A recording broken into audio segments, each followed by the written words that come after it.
Firstly, let's jump into board one and see what's going on there.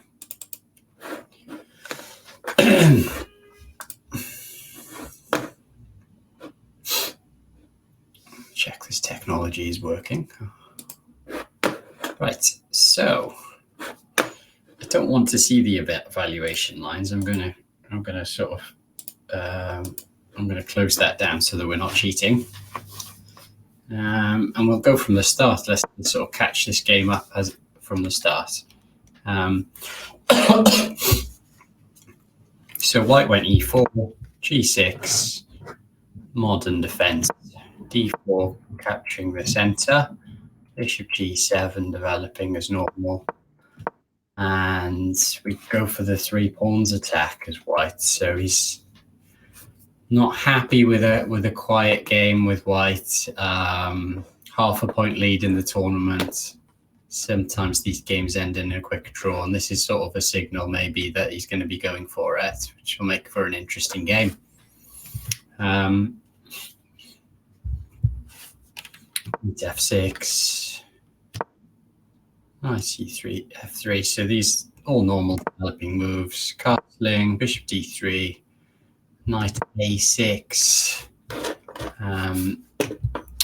I'm not super familiar with this kind of theory, but of this opening. However, this knight potentially kind of helps. How do I draw arrows? Helps c5. It can sometimes jump into this square, kind of threatening to take that bishop on d3. The other thing to point out is Black's not too worried about white taking here and doubling his pawns. The reason is gets this open b file, a nice square for his bishop here, which will be pointing at the center, and then he would also have the bishop pair. So I'm not too worried about that potential. Although the endgame with that pawn structure wouldn't be great. Anyway, in this game, we'll continue to castling. c5, so this knight is ready to recapture if that's taken. d5 is played. Bishop g4. Bishop c4, that's interesting. I guess that is to protect this pawn. Ready for when this pawn potentially pushes forward. c7 was played, putting some pressure on this pawn, but also helping to sort of guard this b5 square for if black wants to go b5. And white decides that this is the time to capture the bishop pair. h3. If this bishop drops back, then white just has a large space advantage, and will be really happy with what's happened in the opening, really. So bishop g4 was a committed to taking on this if white goes h3. So now white is the one with the bishop pair, has a space advantage. Black really has to be careful now. Has to be really careful what he does over the next few moves. If he doesn't really do anything, he could very easily find himself in a worse position quite quickly, getting squashed. So e6 was played. Black has less space. He's trying to gain some space on the queen side. a4 was played, saying, nope, I don't want to give you more space. Now, b6 was played. The reason for b6 is actually to prevent white from playing a5 himself. If, let's say, black plays something like this,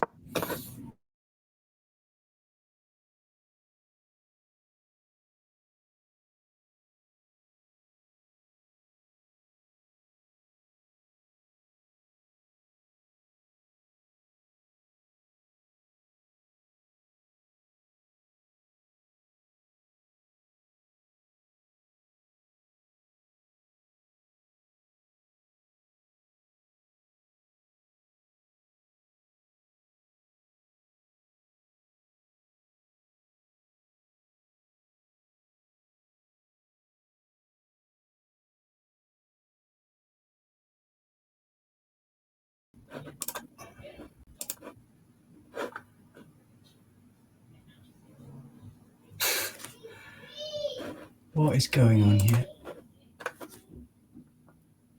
It's kind of hard, without a few people on the stream, it's kind of hard to tell if it's actually working or not.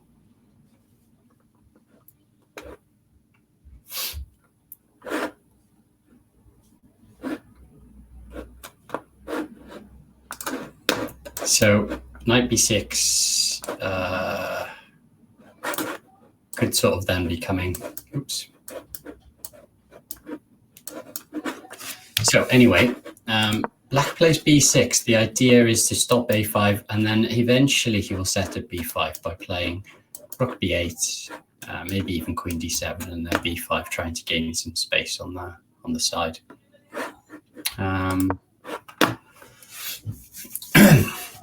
So white plays queen d3, and that might be sort of eyeing up the a6 pawn, potentially stopping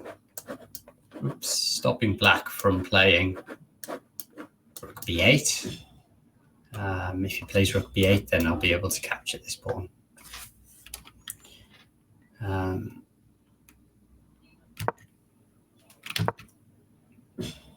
Now, looks like black played queen c8. Interestingly, that's obviously partly with an eye on this square. What would happen if maybe queen d7 instead? Because that keeps an eye on this square. Potentially the rook can come over. Maybe the idea is that e5 hits this knight, and now he doesn't have this d7 square. And this doesn't look great for, this doesn't look great for black. Big trouble with, the center marching forward. So, Grandmaster played queen c8. I'm hiding the engine lines so that I have to sort of give my own insights, which sometimes can be a bit more helpful. It's quite easy to know what the best moves are when you can see the engine lines. But so imagine if this move happens now, then probably he's left this square open for the knight. And if he comes forward, he can probably just hop back here, maybe.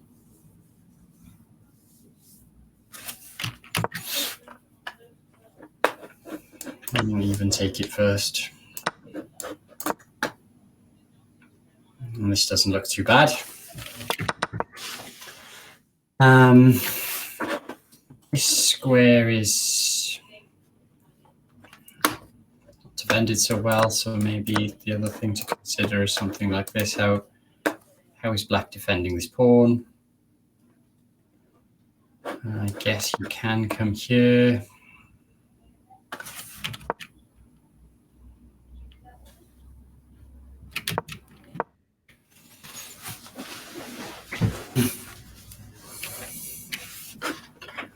A bit of a complex struggle here. We'll see how this develops. Let's go back and have a little look at some of the other games.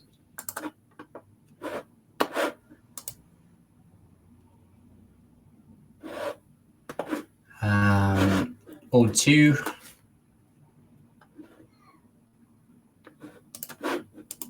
Daniel against Peter Wells. Let's see, not so many moves played in here. So we've gone, Daniel's gone d4, knight f6, c4, e6, knight f3, d5, knight c3. And we've got sort of semi-Slav g3. I guess that's not so commonly played, but it's still a good move, I think. Black can take here now if he wants. And this knight is not ideal, though, that it's come out to this square already, although this is still sort of theory. It's not, I don't particularly know this line very well. Knight d7 is solid. saying castles, castles, queen d3 to keep an eye on this c4 pawn. So this is very much early stages, and black needs to decide what he wants to do now, how he wants to set up. Does he want to take here? And then try and play something like this, maybe. It's difficult with this, actually. Sort of bring his knight here, maybe. Or maybe what I'd be tempted to play is b6. Play bishop b7, ask white what you're going to be doing. When white plays e4, it often just ends up, sort of kind of equal. Maybe not take it straight away, but this sort of thing in knight f6, b7 as well. It's another option. So this very much early days. I wonder if these timestamps are accurate, because it seems like black has sort of used 22 minutes already in a it's a fairly common position. There's no threats so far. It would be a lot of time to use, so that's interesting. Let's take a look at board 3. We've got John Blackburn against Jack Rudd. Anybody that knows Jack knows that he moves very quickly. So any time that's been used so far, you would have expected it to be used by John. And if we look at the time, that is the case. He's used 20 minutes to Jack's, well, I think, is the time limit an hour and a half? So Jack plus so far. Let's take a look how it started. d4, d5, c4, c6, so a Slav. And John said, I'm not having you take here. I'm going to play e3. G6. So from what I've seen in the first few rounds, John sort of played against the Grunfeld. John's had a few Grunfeld games so far as white, and he seems, sorry, I've just messed that up. d5. He seems to sort of favor this bishop f4 line. Now, if we go back to position in this game, this is kind of like a Grunfeld, but now John isn't able to play his favorite sort of bishop f4. So if this is some sort of prep by Jack, then maybe, or if this is what he's thinking, then maybe that's quite smart. If he knows that John sort of likes his bishop out here in these kinds of positions.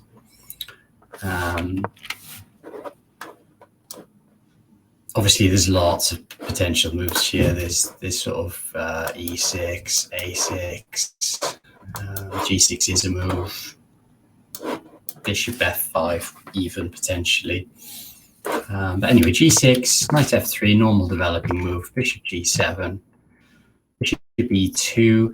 I actually don't really know the theory about this line, so I can't give you any sort of particular insights into that, but one thing to consider when you've got this standoff between these two pawns is, does black want to take here?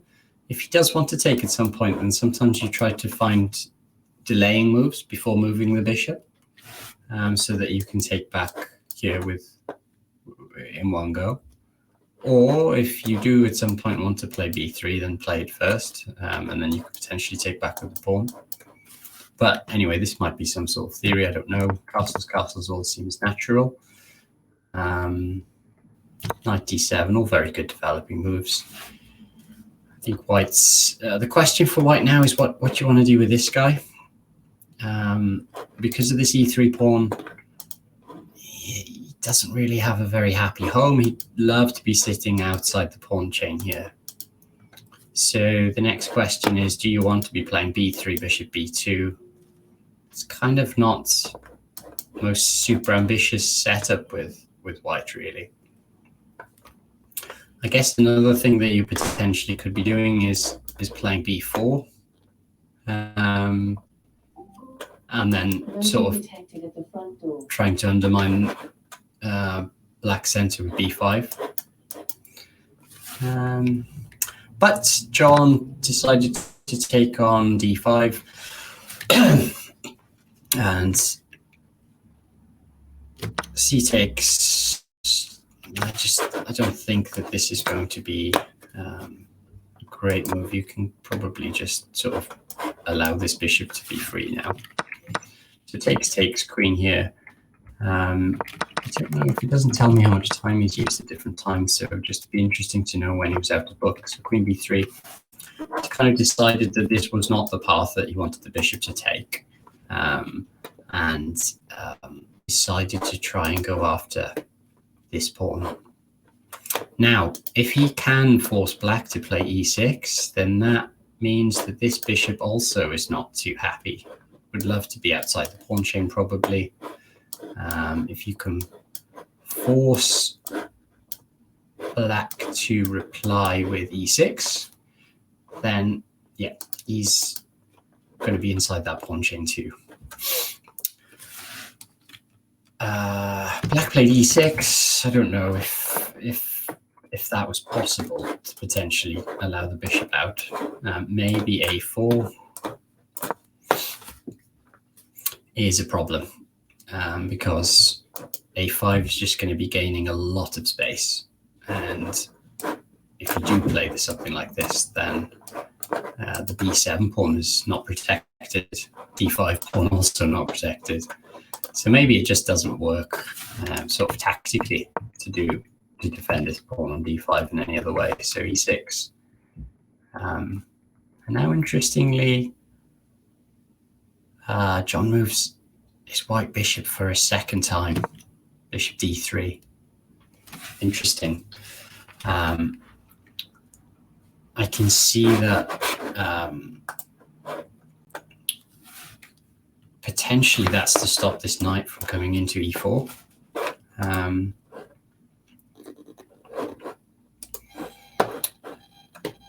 And because there's kind of a space issue for black here. Where is he going to put all his pieces?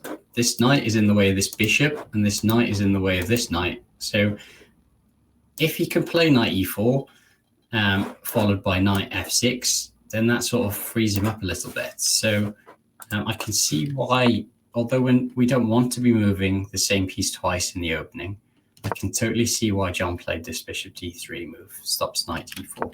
Let's say he did play something like bishop d2, maybe knight e4 was coming. And then, you know, potentially taking here, or even just putting his knight here. And he's got some squares for his pieces now. Playing bishop d3, bishop d2, bishop d7. Both sides are very solid. This is the live position on the board. One thing you have to be so careful with playing Jack is just not to get into time trouble. It is sort of useful to know what's coming up and be prepared, because at least you can get some opening moves out of the way. John's already half an hour down on the clock. It's only moved 10. I don't know what the time limit is in this format. If anybody's watching and knows the time limit, then can you pop it in the chat for me? But I think time is going to be crucial apart from playing in the actual position in this game.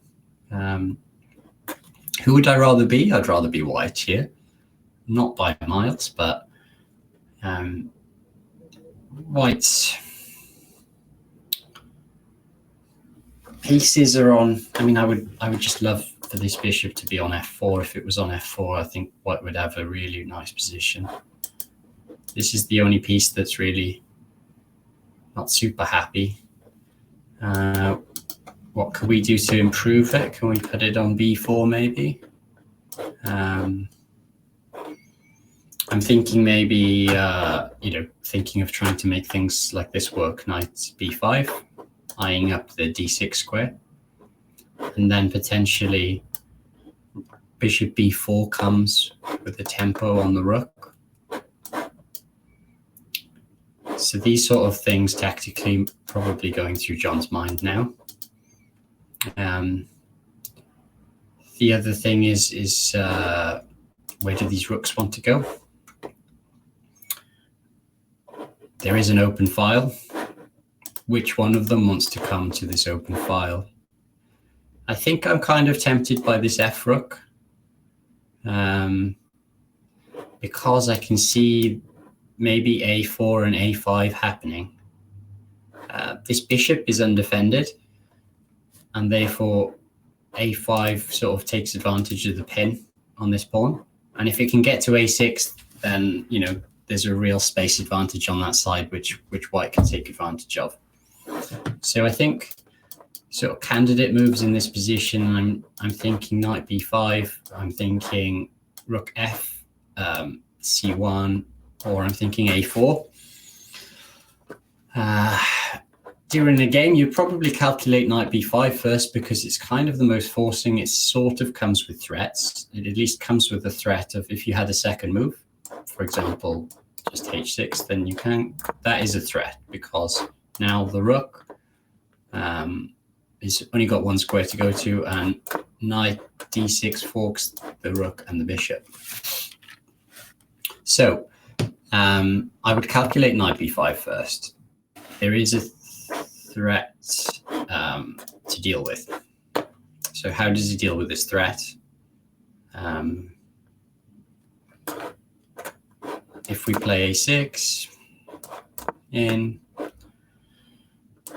bishop here, rook here,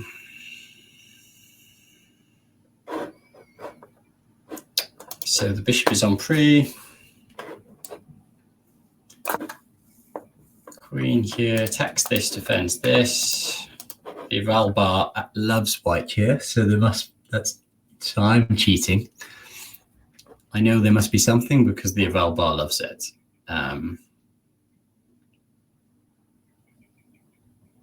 What is it?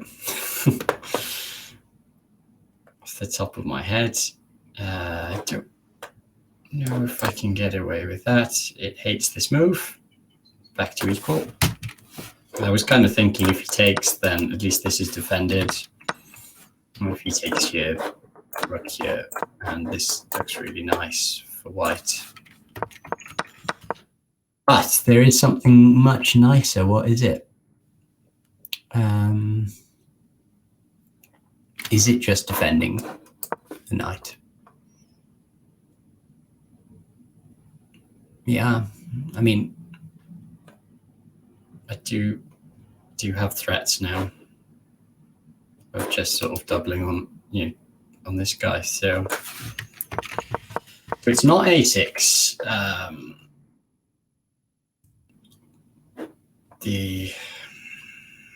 How are we going to defend against this? Is it knight b8? Stops this move, but doesn't stop this one.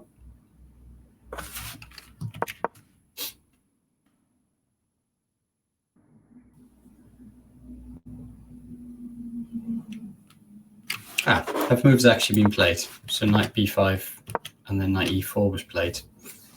Okay, so the eval bar really doesn't like this. For black.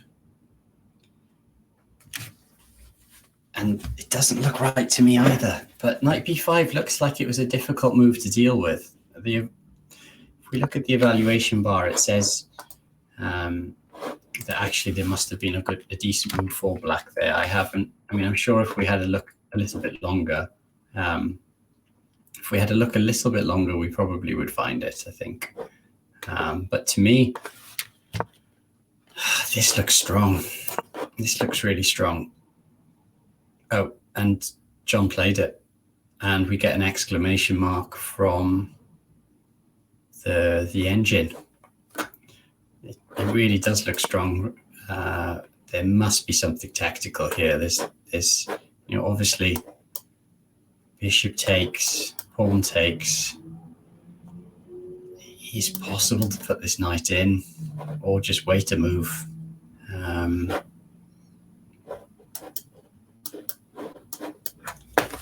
I mean, this looks very inviting. You know, there's even potential forks on c7. Let's look at the most forcing line first. Let's take here, take here. If we go here, I think you can probably take this. And, you know, we're not going anywhere. So I think if this moves out of the way, we have threats of coming in here. But, you know, it looks like it's easy to parry potentially. I think something else in this position, even bishop into d6 potentially threatens this at some point, or rook c1 threatens knight c7. I think rook c1 looks really inviting. It threatens here, and if you do something like this, for example, you can probably just even take on a7, and this queen side is just going to collapse. So how are we going to parry this threat? It's tough. It's simple but effective. Just a simple threat.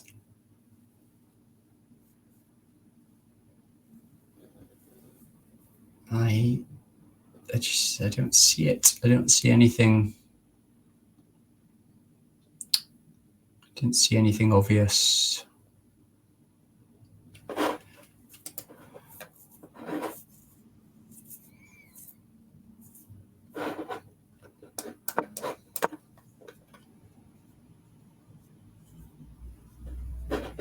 Yeah. Okay, this is probably, this is quite similar theme to something that John had in one of his games last weekend, where there's a fork and a knight comes in, attacks the queen and cuts off the rook defending this knight. So for example, takes, and now you have to you have a chance of a discovered, but what are you going to do with it?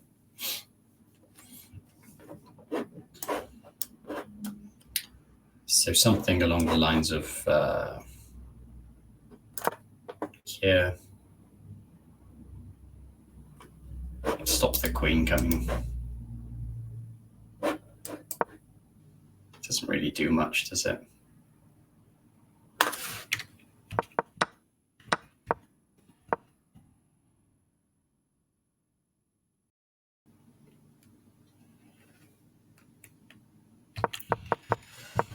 So this is the live position. I'd still be thinking about this here, knight here, attacks both of these. So I think this makes a lot of sense.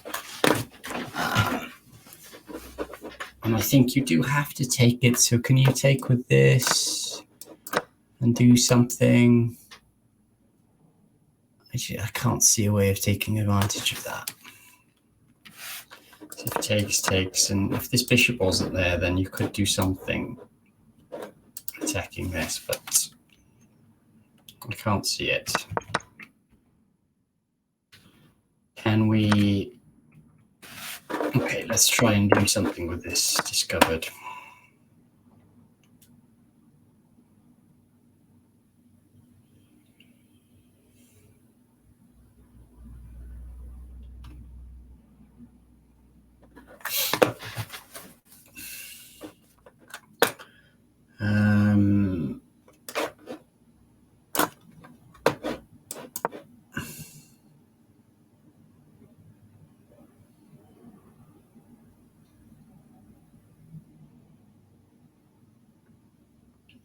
I'd want something bigger than this, you know. I'd want.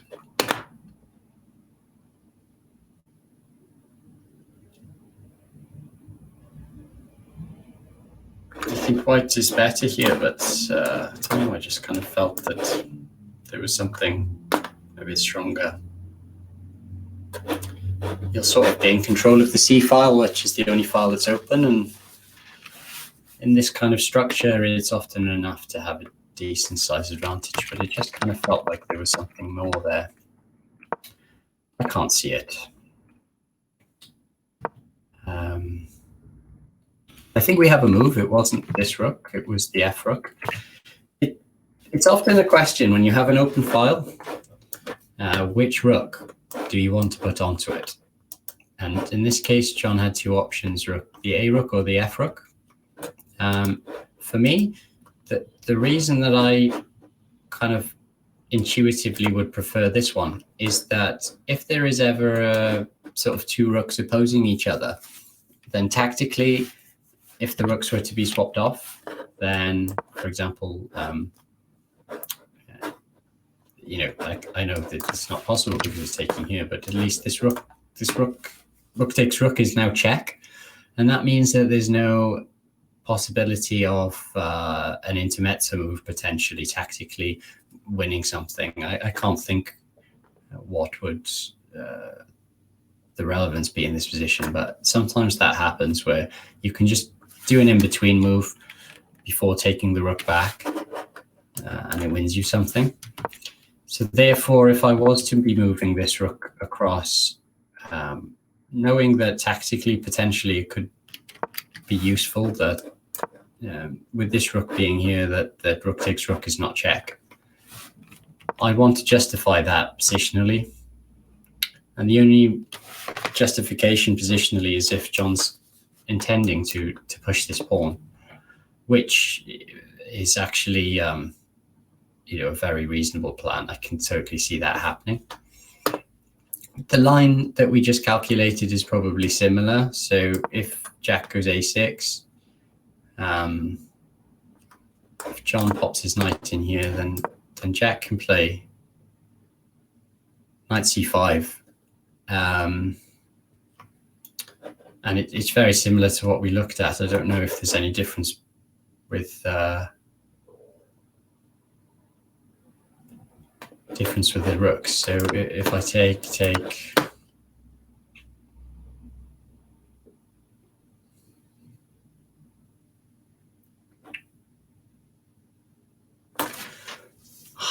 there's got to be something here.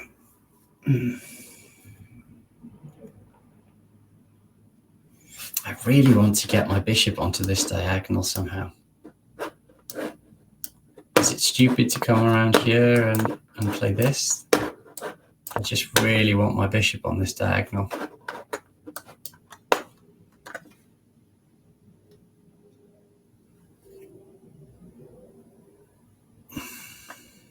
I can see black maybe playing bishop f8 even. So if I come here, bishop d6.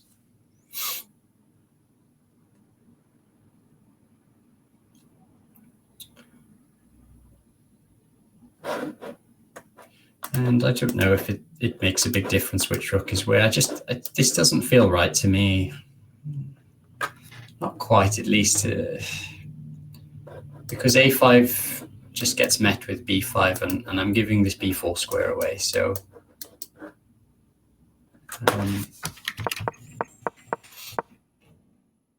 maybe this is, I mean, the eval bar seems to like it, so maybe this is, it's not the easiest plan to see maybe, but the bishop really does belong on that diagonal, and it's kind of a weird way of getting it around to it, but maybe that's an idea to consider. So, well, we might be seeing something along these lines happening anyway, because John went rook fc1.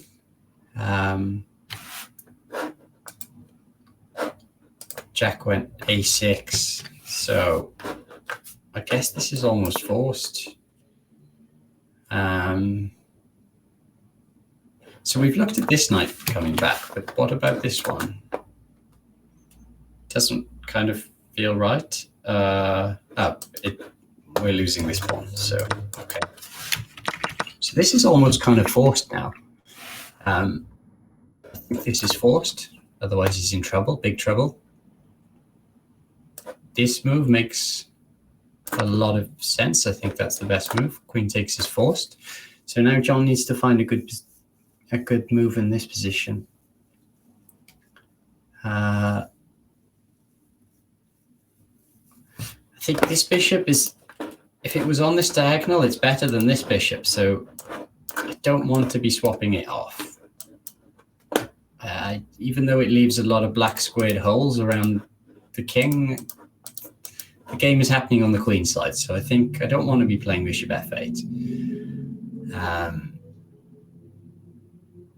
I have to move the bishop, and I don't think I want to be moving it back.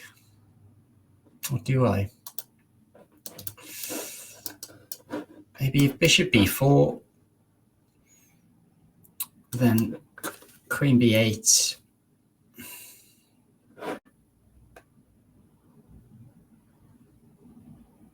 Maybe we can go queen a3. Trying to come into here. Let's have a little look. Bishop back, queen b8, queen a3. I just really want my bishop on that diagonal. At the moment, we're not. We've got the c file as well. And if here, then I don't know. I think it looks a bit ugly having to come to here. It just looks really ugly.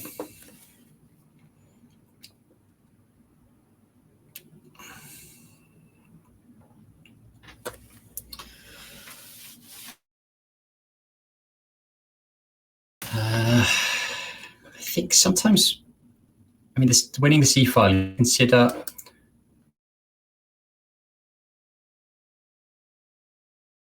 one way of winning a file sometimes is to sort of block it off, and then double behind that piece and then move it out of the way. So that takes a lot of moves, and maybe black can do something in between.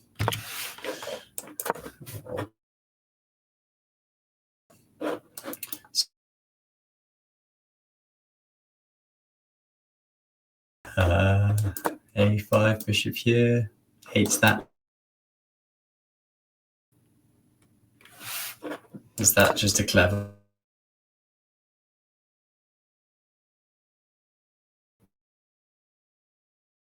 Interesting. Anyway, I covered this game maybe a little too much.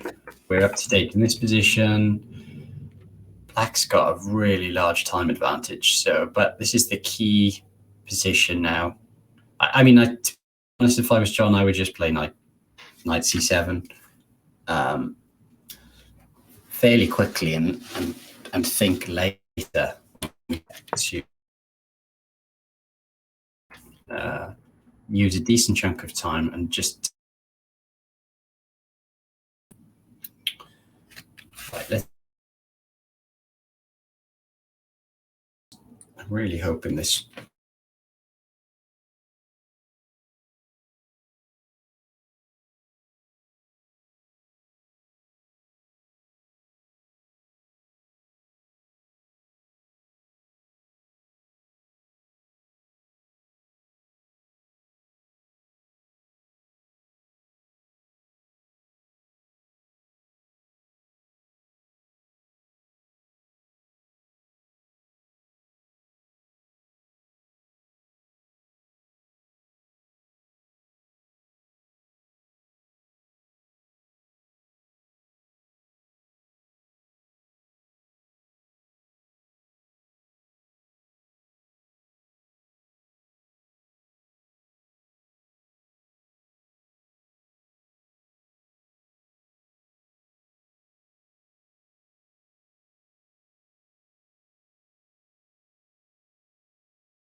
makes a lot of sense.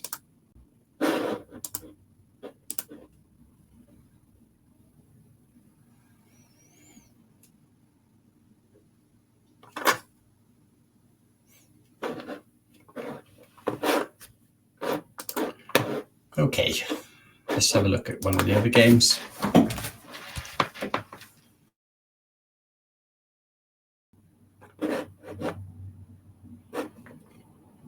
Let's scroll down. There's been a draw there. That was quick. Tim and Tom obviously played each other too many times. Didn't fancy a game. Let's have a little look at Olivia's game. Looks like some interesting stuff happening. So if we go from the start, let's see if I can see if this actually is working.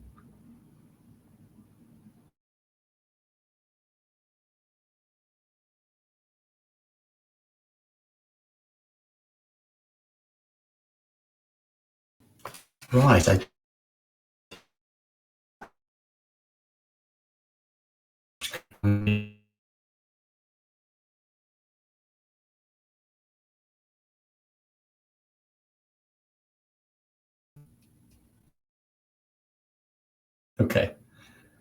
Let's have a look.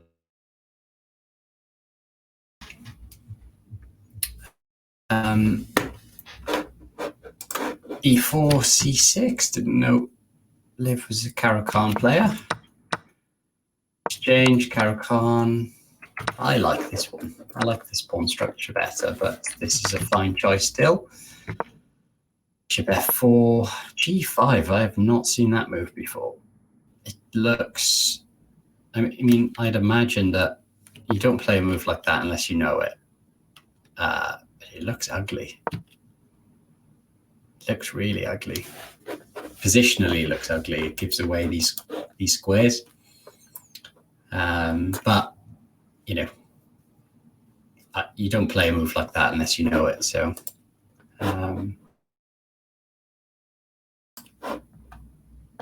yeah, you don't play a move like that unless you know it. So it must be okay. Let's have a little look. Bishop G3, Queen E7. Wow.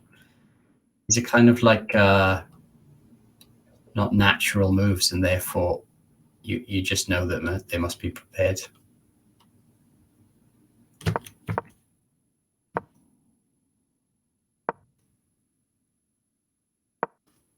D7 castles, B6. Okay.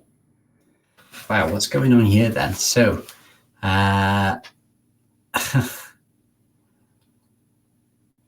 so White's got the better pawn structure. Black's got better development.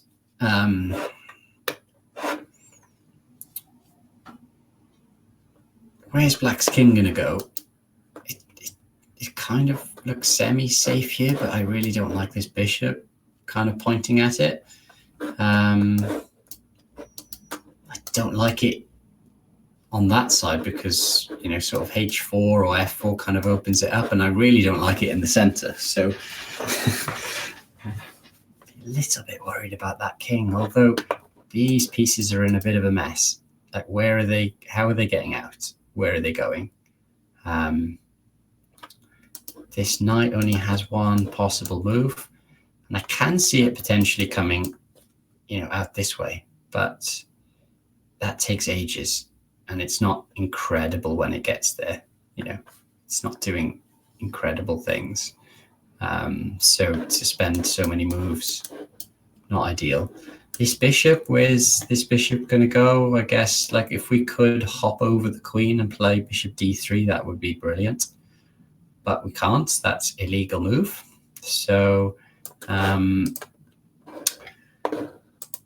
are we untangling our pieces?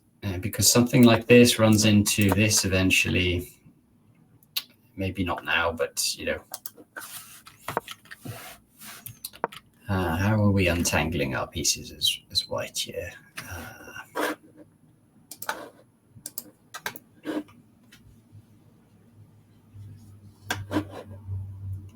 I'm kind of tempted by I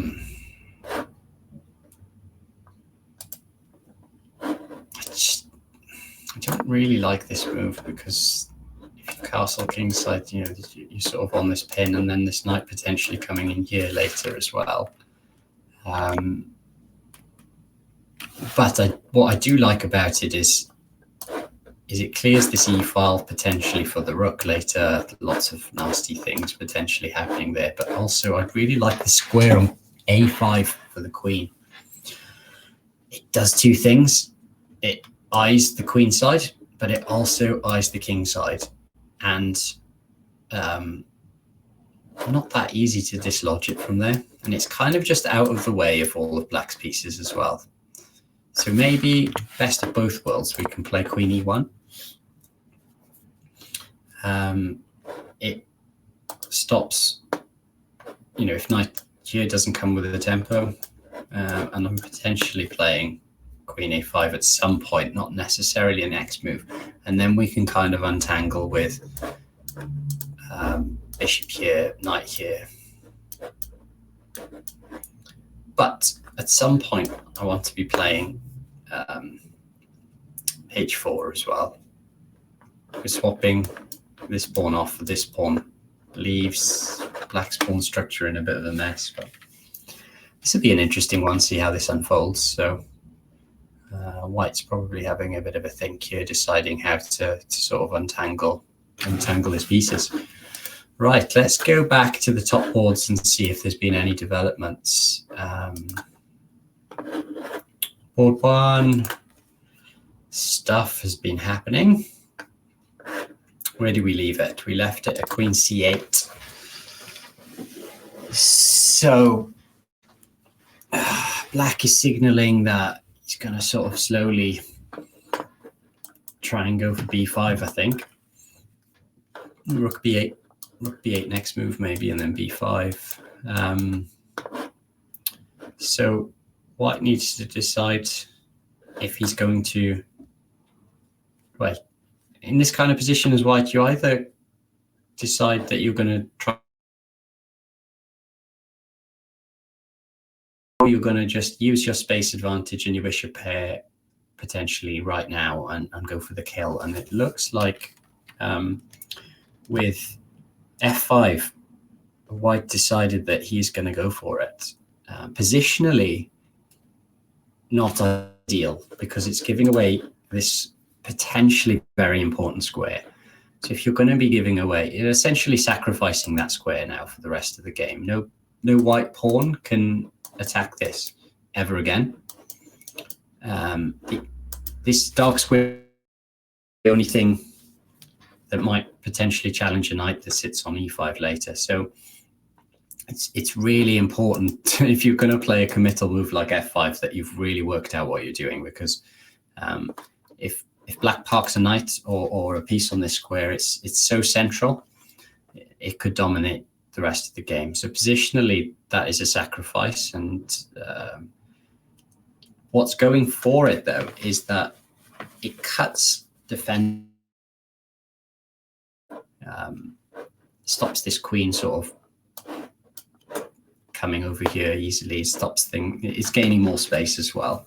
So, and it's giving this bishop a route to sort of join in the attack. So, yeah, it's a committal develop. This knight heading for this gorgeous e5 square, as we just said. It would land there with a pretty nasty tempo. So prophylactically, white moved out of the way. And if knight e5 now, at least it's not hitting the queen and you can do something about your bishop.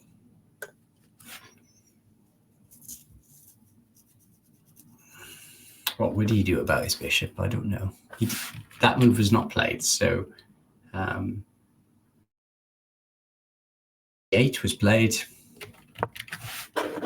I'm curious though. Let's take a look what happens after that.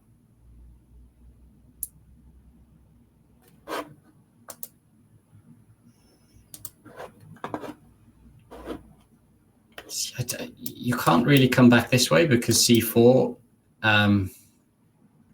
sort of just cuts that bishop out of the game. You don't want to play b3 to protect it. because it opens up this diagonal for the bishop. It's, something bad would happen there. I can see something bad happening on that diagonal. I don't want to be placing it back here because potentially it gives c4 with the tempo.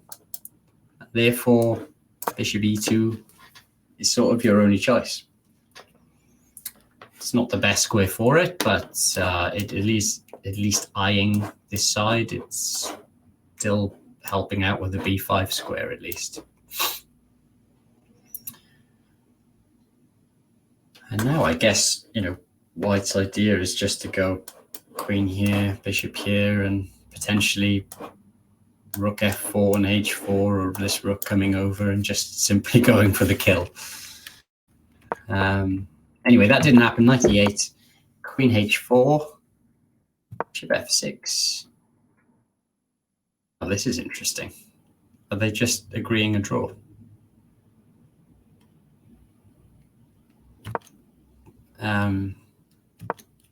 Just repeating moves.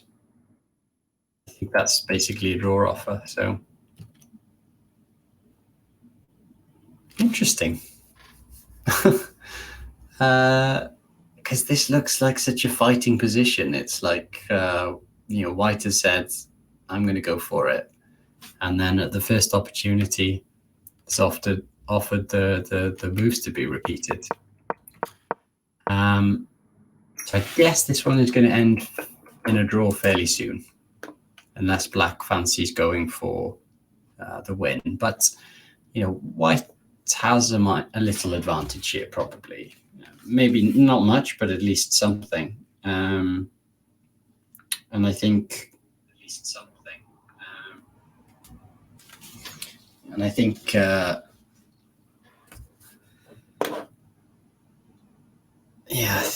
I think this is going to end in a draw fairly quick.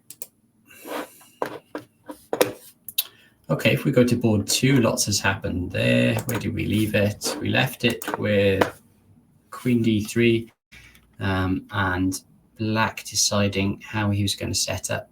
It seems like Black has used an awful lot of time. He's behind by a lot on the clock. So he's spent his time and came up with this move, which is what I would have played. And then Daniel went e4 and he played bishop a6. And I really dislike allowing White to come forward. I know he can't do it in this position because of bishop takes here. But the attacking potential, if, for example, he had to come back here, it's very difficult to get defenders back at this king now with this kind of pawn structure. So b3 was played to defend this pawn. I'd be kind of tempted by this move, actually. But that's a terrible move, according to the computer. Yeah, okay, tactically, guess it doesn't work.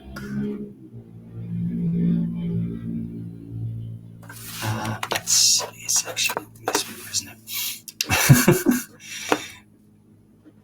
That's a nice move. Okay, so knight d2, you are in trouble because takes.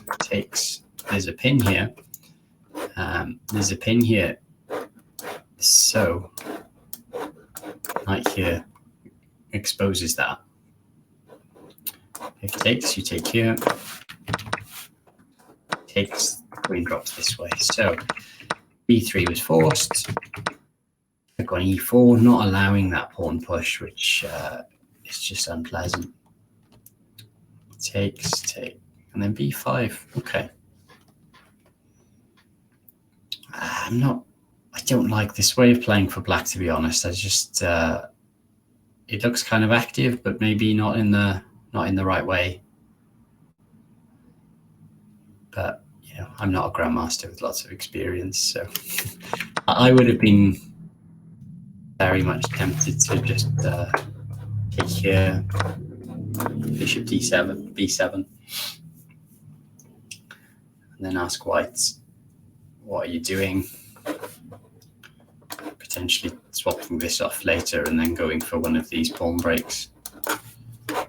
And Anyway, b3 takes, b5 takes, bishop a6. I feel like there must be something for white.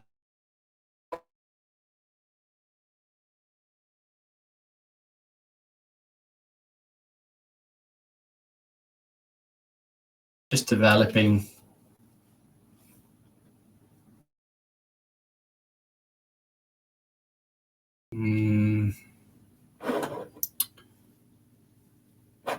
Or maybe rook d1. I don't know. Knight takes knight doesn't quite feel right.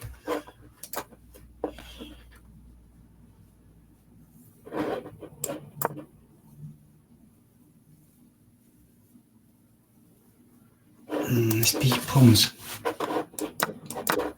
going to come under attack, maybe. I don't know. Right. This kind of position, you need a bit of a thinking.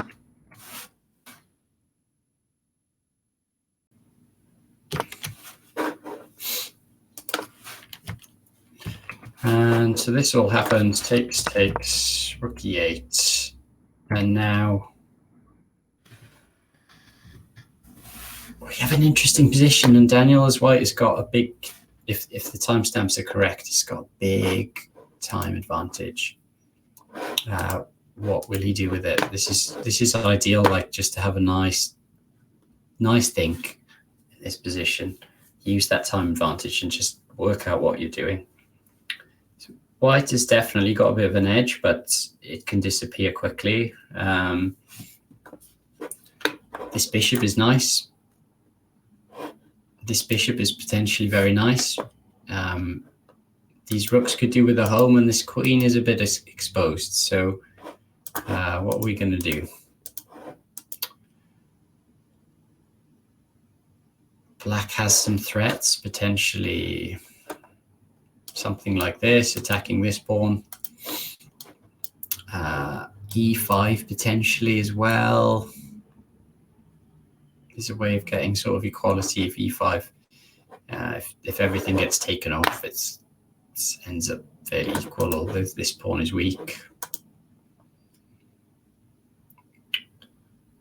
C5 might even be a threat. I guess white's got a lot to think about. Yeah, these bishops are kind of annoying. So let's see if we start with something like this. Helps the defense of this pawn, gets it off this diagonal. That's not a diagonal, but the Valbar doesn't love it, but it doesn't hate it. Another thing I'd be thinking about is putting this one somewhere. Maybe here. Valbar really hates that one.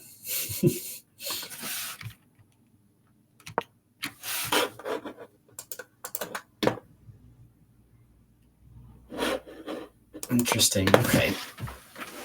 Likes this move.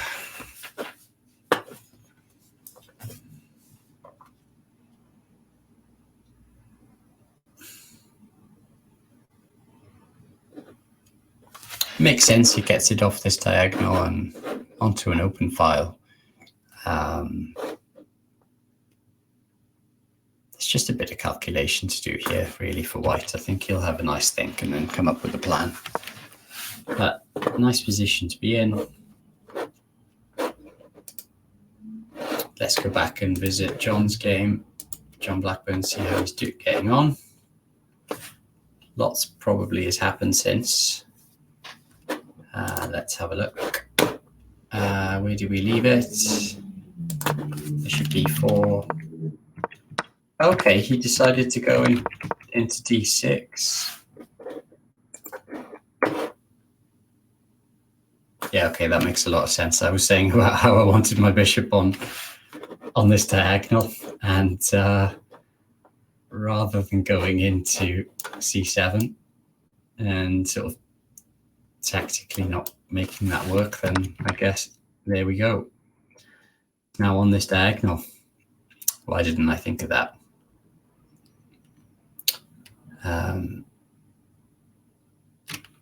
Yeah, I actually don't know. Why didn't I think of that? It's a much better move. The threat is bishop c7, winning a pawn. So I guess rook c8 is kind of necessary. Now we get the kind of position where, you know, if there was anything clever happening, that is a check. While if this rook was over here, it's not. So, but it largely doesn't matter, but sometimes it does. But the other thing I was thinking, if this rook was over here, if the other rook was over there, then you can drop the bishop back here without it looking too silly sometimes. John went queen a3, attacking this pawn, defending this bishop. I guess I'd be more tempted by maybe oops. I think I'd be tempted by either something like a4 or h4. The reason being, I want to allow my king a space to escape later, and also just the threat of sort of gaining space on that side. And it gives my bishop more space to drop back potentially as well. So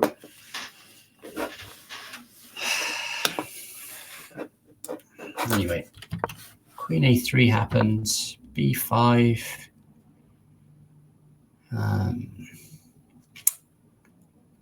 Lots of dark squared holes. I think we need to land our knight on a nice square. Where do we want to land it?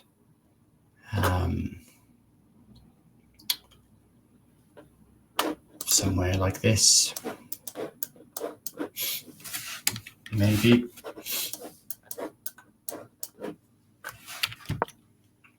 b3 prevents this knight from coming here. So I can totally see why he did that. It also means that the queen is now protecting the c1 rook.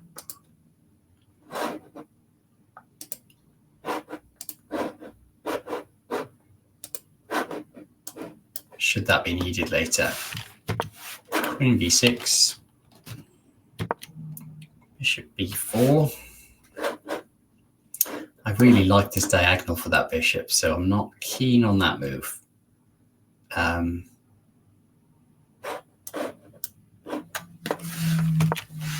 think we need to be trying to win the c file or doing something.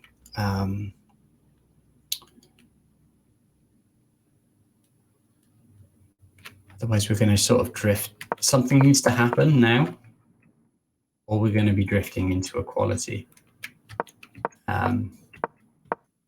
Bishop b4, b5. Yeah, I guess like the bishop not being on that diagonal gives this option. This bishop is kind of terrible, and unless something opens up in the center, it just stays being terrible. And White's advantage is sort of based on the fact that his white squared bishop is better than this dark squared bishop. So allowing e5 to happen, potentially d4 later, and this bishop actually then becomes very, very good rather than being terrible. So I guess we are kind of drifting into equality now. I think black has managed to equalize. And I guess if he just wanted to draw, I guess he could even just do something like this. It just looks very equal. But he went queen f6. White has to be careful because his queen is like proper offside. So if things happen on this side, the queen is so far away from the defense of the king that things can get nasty really quick. White sort of has lost control of the position, I think. We have, if we rewind back to sort of this move is really nice, knight d6, and White's had control of the game, and I guess this is sort of the key point, is to find the right plan here.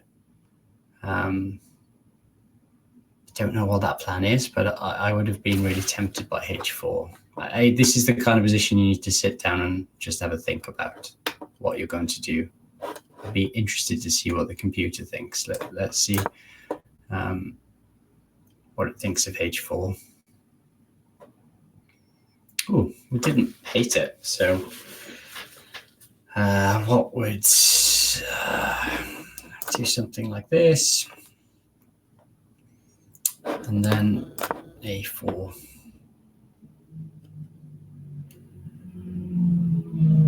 I'm not too worried about this knight coming in over here, because if I do anything over this side of the board, then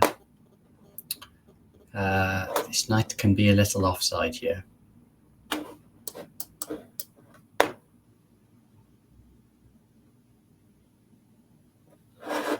I'm going to cheat just for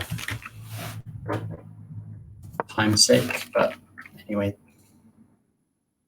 let's see what the top engine move was. Top engine move, bishop g3. That makes a lot of sense. It keeps it on this diagonal and out of harm's way. Bishop f1. Again, I can see why, because this knight is not on a great spot. And it can get sort of rerouted around here, maybe.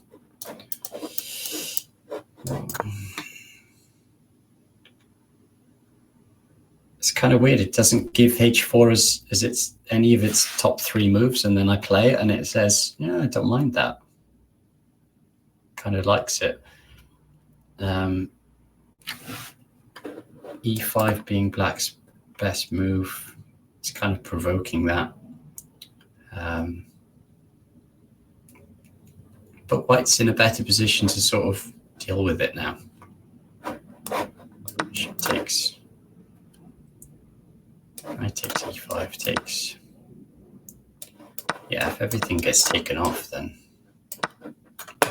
you've got to be happy with this as White. You've just got a nice pawn to target. So I can't see e5 being a great, any worry there for. And then the question is for black, what are you going to do? If he copies with, with this, then I just pop my bishop back here, and I've gained this g5 square, and a square for my king.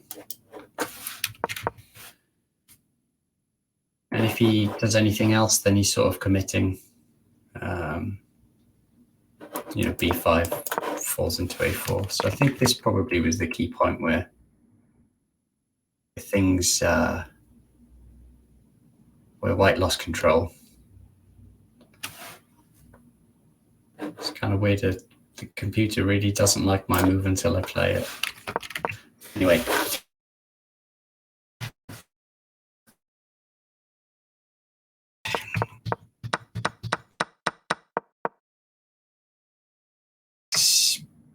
Okay.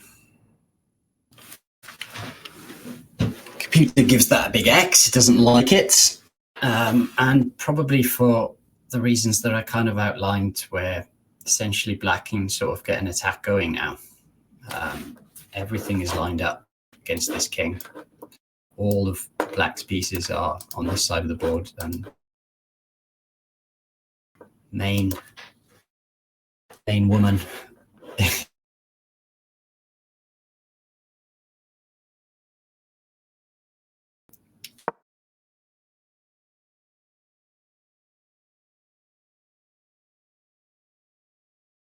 So what's wrong with this? Oh, right, okay. Queen g5, hitting g2, and not pleasant. not pleasant. Okay. Maybe d4 was missed because I don't think you'd play bishop c3 with the idea of sort of provoking that. Now it seems like Jack is thinking, which is interesting. He doesn't often think, so he must be calculating something. But I guess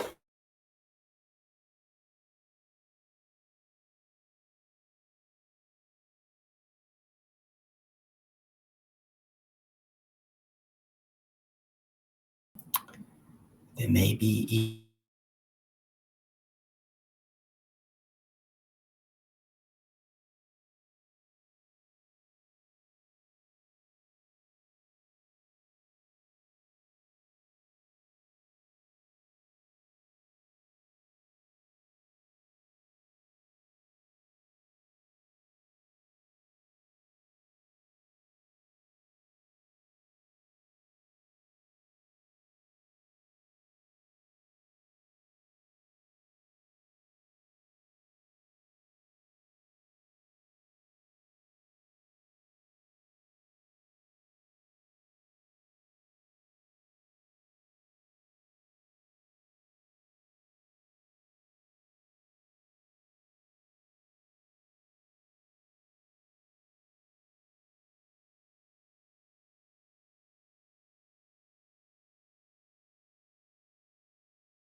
still not over the moon if I'm white, but maybe surviving.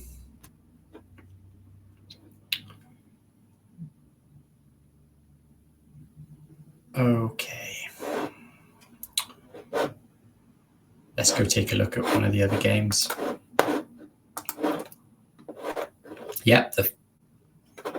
So the top board ended in a draw as predicted. I wonder if that was I mean, with the times used, I suppose it must have happened over the board, but yeah, that's interesting. Lots happening in John's game.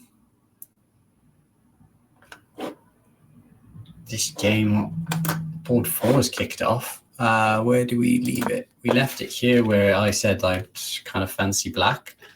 And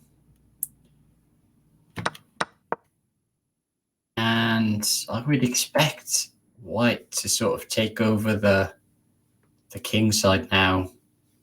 Black takes over the queen side, and that didn't happen by the looks of it. E5 seems like it's not a great move. Yeah, it's just lost control of this d5 square, which is important. Yeah, this d5 square control is just completely gone. It's an important square. It's right in the middle of the board, controlling the whole board. This is a missed opportunity. By the looks of it, there must be some sort of win here. So I guess let's see if we can work it out. So checks, captures, then threats. So there are no checks. Let's look at captures. So if knight takes d7 is an option. So if knight takes d7, rook takes d7, and this knight is on pre. Can we do anything about it? I can't see that we can. So let's take a look at some of the other moves. Another move that jumps out at me is rook a8. If rook a8, the queen doesn't have many squares to go to.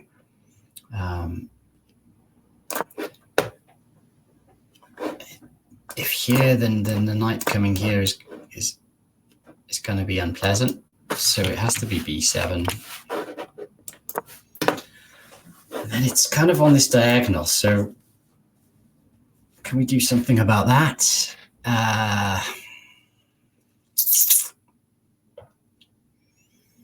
No, I can't see anything clever. Nothing comes to mind very quickly. So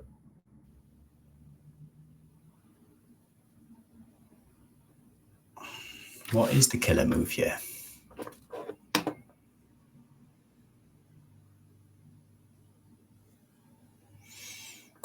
The other thing I'm considering is sort of is e5 first, and then so if knight takes rook a8, queen here, knight d5 wins. So if e5 pawn takes,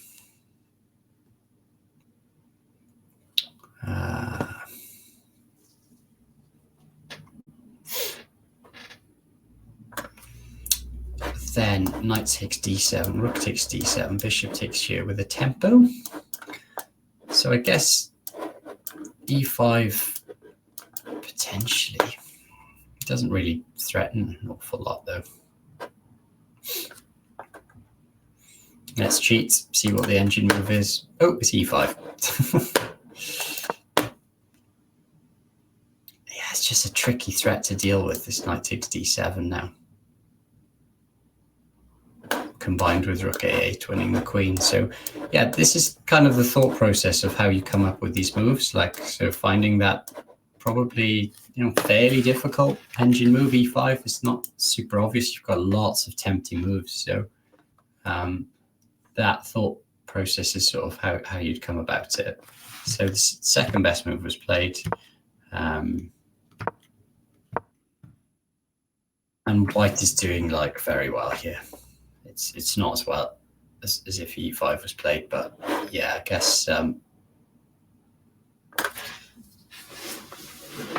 guess you'd massively favor white here. Okay, let's go back.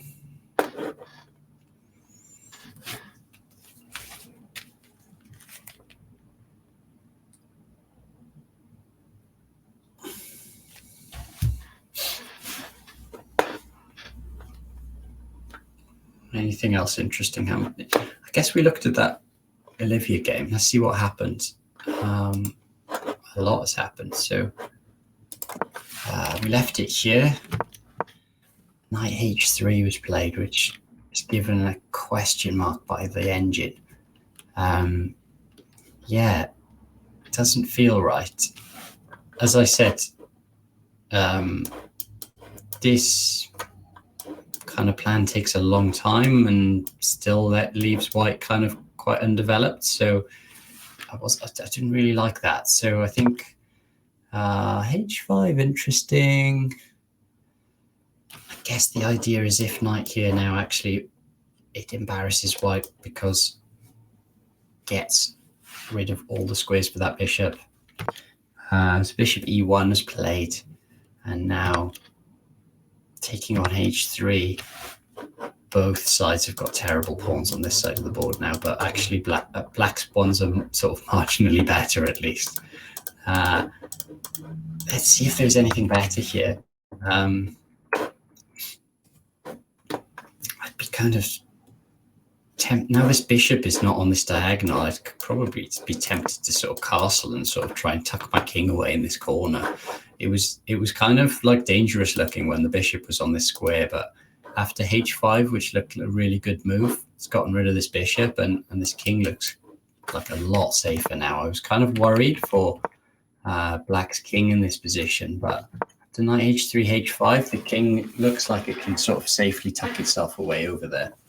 I don't think that means that this was sort of needed.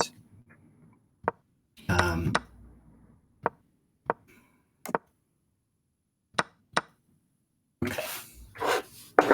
So everything is sort of simplified, and black must be a touch better here.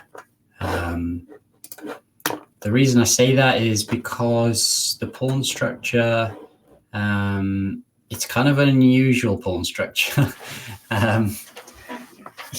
You don't sort of get this coming up very often, but these pawns are really terrible.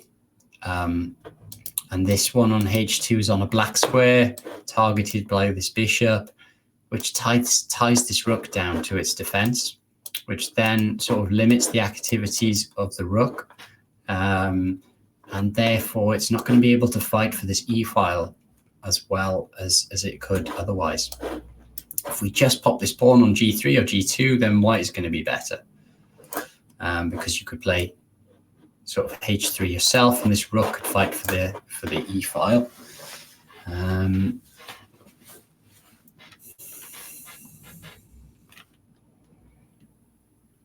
So the other thing is where white's majority is. There's a 4-on-3 on the king side, but it'd be very difficult, say, in a king and pawn endgame to create a pass pawn there. I think these 3 pawns tie down the 4 pawns quite easily. So bishop b4 was played, offering a trade of bishops, and I think if white's slightly worse here, going into a rook endgame is probably quite sensible. If the bishops swap off, then it's fairly drawish. It'd be difficult to sort of make progress as black, I think. So Olivia sensibly keeps the bishops on. Although I don't know what she will do if... I assume that black would at least think about playing this move now. And you don't really want to be allowing sort of triple pawns, surely. Maybe the idea is to actually go back to c7 rather than repeating the position. So obviously we had this position with the bishop on d2. If bishop b4, bishop f4, bishop d2, bishop c7, we have exactly the same position, except for the bishop's probably on a slightly better square on c7. Now white cannot offer the trade of bishops because that square is not defended. And now black will get on with the job of winning this e-file.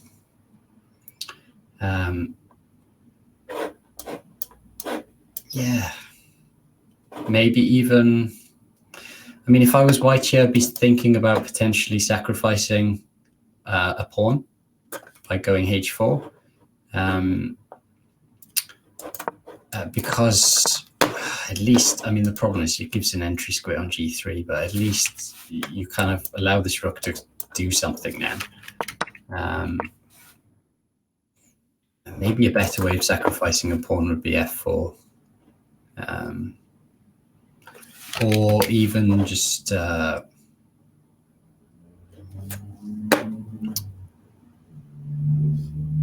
essentially you need to make sure that you don't become too passive. So, you know, even just thinking about sacrificing it just to get initiative like this. I don't know, it's a tough one. I think I called it, so this actually happened. This is a position on the board, so this is quite interesting sort of strategically now. What is white going to do? I would say that the white is sort of marginally worse. How are they going to? I mean, I guess you can just sit passively, maybe rook e1 and king e1. Just it doesn't feel right waiting to let black do what they want. I guess the king can sort of come here.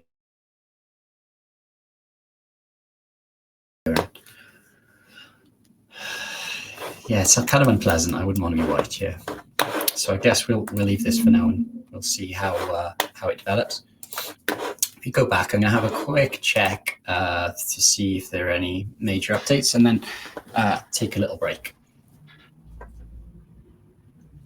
So board 1 is a draw. Things are fairly equal on 2. Things are not going too well for John Blackburn on board 3. 4 is the same. There's some fights going on below that maybe we can sort of cover. If anyone wants me to take a look at a particular game, then pop it in the chat, and I'm quite happy to look at the games.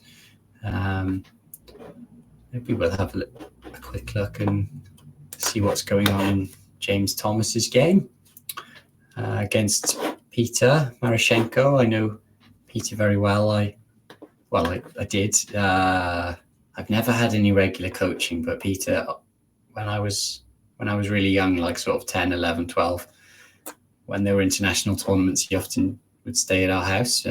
So we'd put him up, but the deal was he'd go over my games. So I've learned a lot from Peter Marashenko over the years. Let's see how this game has gone. So b4, so we touch. Black wins the bishop pair. Interesting location for the knight. I'd be sort of wanting to bring it around here maybe instead, but you can see that doesn't look terrible. And black has to be careful that this knight doesn't come offside now, although this is a way of getting it back in. Yeah, this looks kind of nice for black. I like this bishop pair. Nice square for the knight coming up. Thinking maybe a5, a3, take this off, and then black has got this rook into the game for free without needing to move it.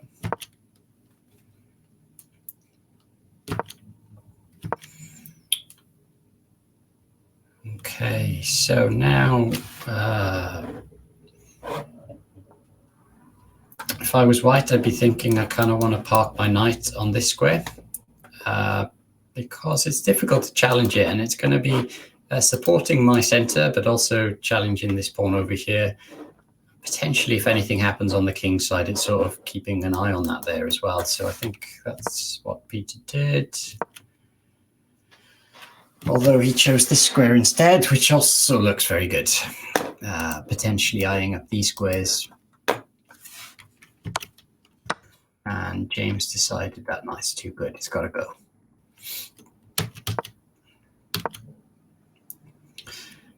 And I guess the battle of this knight seems to be not going too great for black now. It would have been really nice to stick it in on that square, but e6 looks a little passive to me. I think a5 probably was the way to go.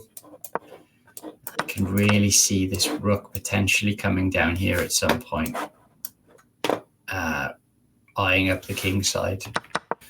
Maybe not exactly now, but this could have happened. Maybe this would have been a different plan to do. Anyway, a6 happened, queen d2, rook f6, queen e2. I guess offering the trade of queens because of the scary threats on this side, but 2 pieces are never enough for a successful attack. You need a lot more than that, and black's pieces are sort of stranded on this side. I wouldn't be worried for my king if I was white. Probably would be thinking about chopping these off, I think, and then creating some counterplay on this side. I think this probably was the way to go for black. Now kind of come in down here. Often it's kind of annoying when the rook kind of lands on that square. It's difficult to stop black flooding in. The only open file, and black controls it. And his terrible pieces a few moves ago have become, well, they've ended up landing on the right side of the board where all the action's happening. So I think this sort of queen e2 was a bad move. I think actually it gave black the chance to actually dictate the game. The game for black needs to be happening on the queen side because that's where all the pieces are. All his pieces are this side. He doesn't want to be attacking on the king side where none of his pieces are. So I think I would be whipping this off and playing a5 here. So anyway, he declined that offer, said, nope, I am going to go on the king side. To play g4, interestingly. And James played g5. Wow. So it's all going to kick off on that side of the board now. As I said, though, the problem is, especially this knight, this bishop's not too bad, but this knight is going to take a few moves to get back into the game if things are happening on the king side. And while it's getting back in the game, it's cutting off this rook. So I think a little bit of calculation is needed here for white, but I think I'd be happy if I was white there. That's where the game is happening. So I'm going to take a little break now, and I'll be back in sort of 15 minutes to see what the developments are.